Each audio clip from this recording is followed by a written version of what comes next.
proteína que envolve a cápsula do vírus aqui, do coronavírus, e vai fazer com que desative esse vírus, né? Inutilize ele por interação intermolecular. Lembra que a gente viu? A polar interage com a polar.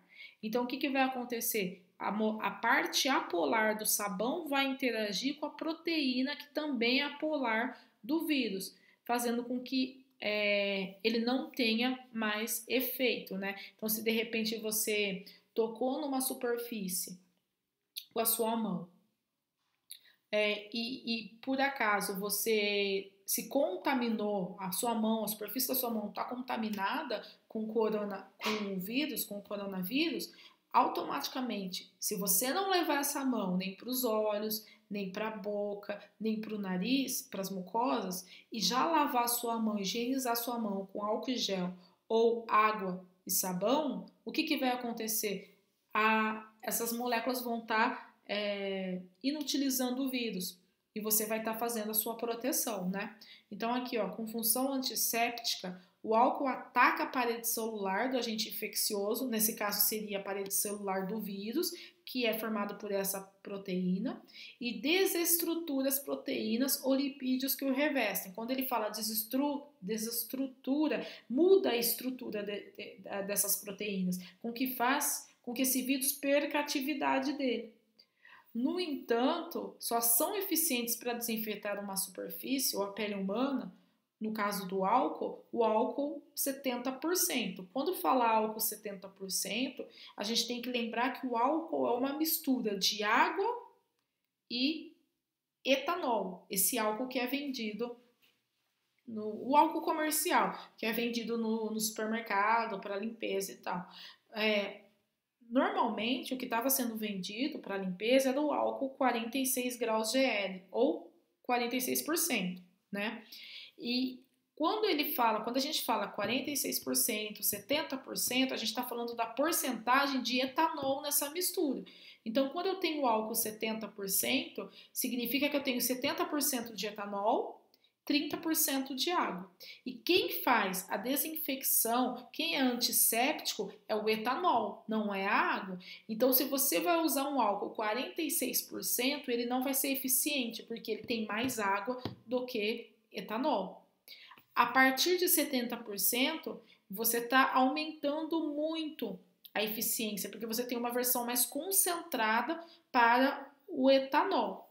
Acima disso, já não é recomendado. Por quê? Porque o etanol é um líquido bastante desidratante, então ele vai acabar ressecando demais, podendo prejudicar a sua pele.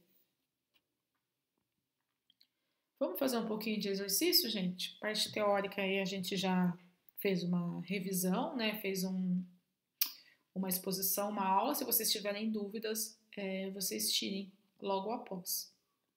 Então vamos lá. Alguns exemplos de exercícios, onde a gente vai usar as interações intermoleculares aí na química, né? Então vamos lá. Primeiro exercício. Peço para vocês desconsiderarem o número do exercício aqui. Então, esse exercício é da UERJ, que é a Universidade Estadual do Rio de Janeiro.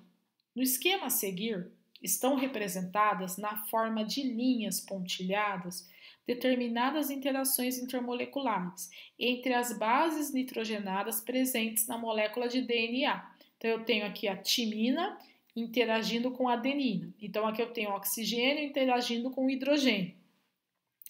E tenho a interação entre a citosina e a guanina. Novamente, eu vou ter interação entre hidrogênio e oxigênio, nitrogênio e hidrogênio, nas duas, né?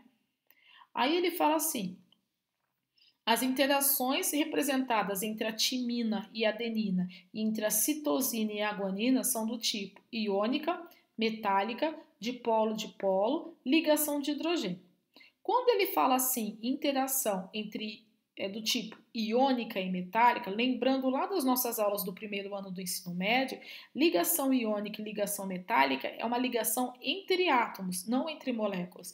E aqui, se eu pegar o exemplo da interação entre a timina e a adenina, a gente está vendo aqui que a interação entre o hidrogênio da adenina interagindo com o oxigênio da timina, ou seja, uma interação entre moléculas diferentes, não uma interação entre átomos para formar uma ligação química e formar um composto. Então, a letra A e a letra B está descartada. O que me sobra? Dipolo ou ligação de hidrogênio. Correto? Que são interações entre moléculas.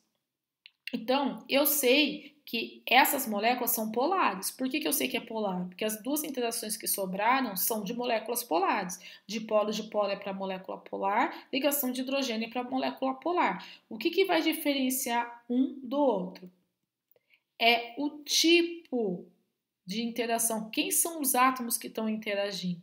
Toda vez que eu tenho o hidrogênio ligado a um dos três elementos mais eletronegativos, que são nitrogênio, oxigênio e flúor, ou flúor, oxigênio e nitrogênio, FON. A gente acaba criando um dipolo elétrico muito intenso aqui. Então, o nitrogênio é o terceiro elemento mais eletronegativo e está ligado ao hidrogênio aqui na adenina. E aí, o que vai acontecer? A diferença de eletronegatividade entre o hidrogênio e o nitrogênio é muito alta, porque o nitrogênio está numa ponta da escala e o hidrogênio está na ponta oposta. Então, aqui, quase ocorre a quebra dessa ligação. Quase, não ocorre, mas quase. Então, assim, essa ligação aqui acaba não sendo forte o suficiente para estabilizar o hidrogênio. Então, quando ele vê os elétrons do oxigênio, que sobra elétrons aqui, da ligação, dois pares de elétrons, dando sopa, acontece uma interação, uma atração entre eles, entre o hidrogênio e o oxigênio. E aí eu tenho a atração entre essas duas moléculas.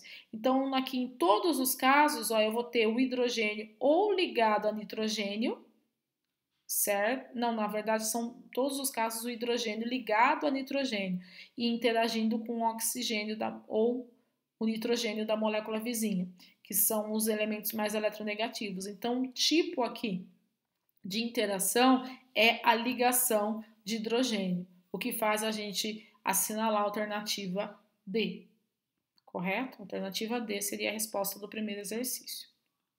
Segundo exercício, da UERJ novamente.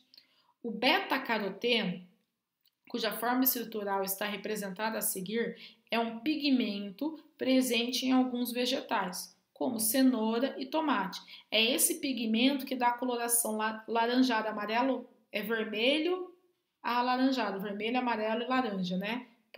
No caso da cenoura, do tomate, do pimentão. E para pessoa, por exemplo, quando ela vai à praia e ela quer se bronzear, né, quer ficar com a pele mais morena, tem que ter, se você, por exemplo, passa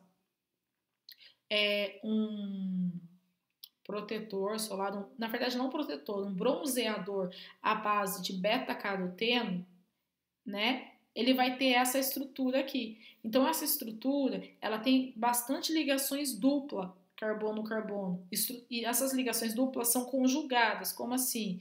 É dupla, ligação simples, ligação dupla, ligação simples, ligação dupla. Ou seja, são ligações alternadas entre dupla e simples. Quando a radiação UV interage com esses elétrons aqui, faz o que aconteceu o fenômeno de ressonância, ou seja, essas ligações duplas, os elétrons dessa ligação podem migrar para o carbono vizinho e assim vai pulando. Então aqui é dupla, se bater radiação ultravioleta aqui, a dupla vai passar para esses dois carbonos e assim sucessivamente.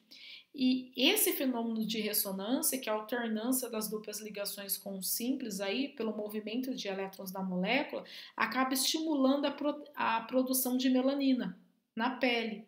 E aí a pessoa vai ficar bronzeada, né, com a coloração da pele mais morena, se ela tiver tomado sol e tiver passado, por exemplo, um bronzeador à base de beta-caroteno. Tem gente que fala assim, vou comer muita cenoura antes de ir para a praia.